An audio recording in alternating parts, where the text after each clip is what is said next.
రాజహుమ్మంగి మండలం Aminabad పంచాయతీలోని AB colony గ్రామంలోని ఈ నెల 26 నుండి జరగనున్న శ్రీరామనవమి మహోత్సవాల సందర్భంగా స్థానిక మహిళా భక్తులు గోటి తలంబ్రాలను సిద్ధం చేశారు. వాటిని స్థానిక గ్రామంలోని రామాలయంలో భద్రపరిచారు. ఉదయాన్నే స్నానం చేసి రామాలయంలో పూజలను చేసి 6 కిలోల వరి ధాన్యాన్ని చేతిగోలతో ఒలిచి బియ్యాన్ని సిద్ధం చేశారు. ప్రతిరోజు గోటి తలంబ్రాలను ఒక పాత్రలో ఉంచి సీతారాముల విగ్రహాల వద్ద ఉంచి పూజలు చేశారు. రామనామస్మరణతో గోటి తలంబ్రాలు ఒలిచే కార్యక్రమం ఆదివారం సాయంత్రంతో పూర్తయిందని ఆలయ కమిటీ తెలిపారు. రామాలయంలోని 2 రోజుల పాటు నిర్వహించారు. ఈ కార్యక్రమంలో ముఖ్య భూమిక పోషణ అప్పనబాబు నేతృత్వంలో ఘనంగా నిర్వహించారు.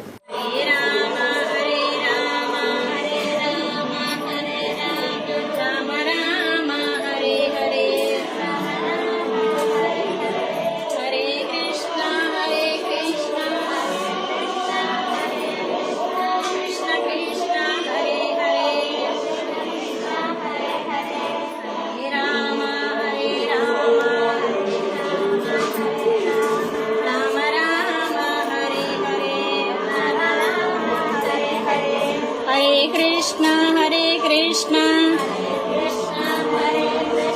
कृष्ण कृष्ण हरे हरे